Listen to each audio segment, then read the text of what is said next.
In Mexico, obviously, remains difficult. Until October the 10th, there were over 814,000 cases and over 83,600 deaths from COVID. Again, I think putting it in context, I think nearly half of all the confirmed cases have come from Mexico City. And the state of Mexico, Nuevo León, Guanajuato, and Sonora. So, in that sense, there's been a big impact in certain areas. About a quarter of the patients reported to us have required hospitalizations.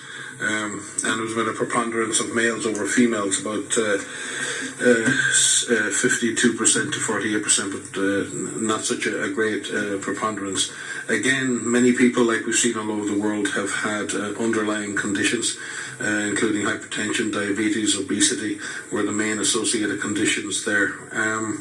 And, Mexico has been running this traffic light system, three-level traffic light system, and interestingly, many other countries have adopted similar traffic light systems in the last number of months. Mexico was one of the first countries in the Americas to introduce that traffic light system, and we would support Mexico in continuing to do that.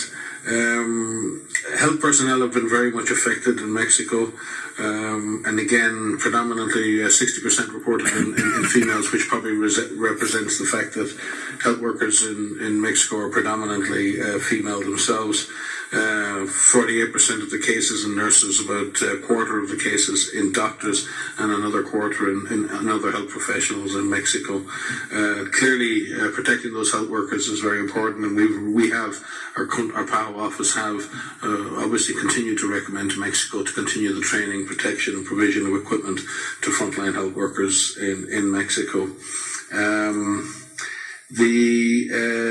Again, the same issues arise in terms of the shift of disease into younger populations. There have been issues in the past on the testing strategy and the amount of testing done. I'd also like to commend Mexico. It's been very careful to try. It's had a large bump in cases over the weekend, just before the weekend, because it's actually changed a lot of its definition of cases, not to reduce the number of cases, but to actually capture more cases, particularly those who weren't tested. So Mexico now considers cases who are epidemiologically associated with a confirmed case to be cases, and the same with deaths, which actually puts Mexico in a situation where it will tend to report more cases than elsewhere. And it is to be commended for its transparency on that.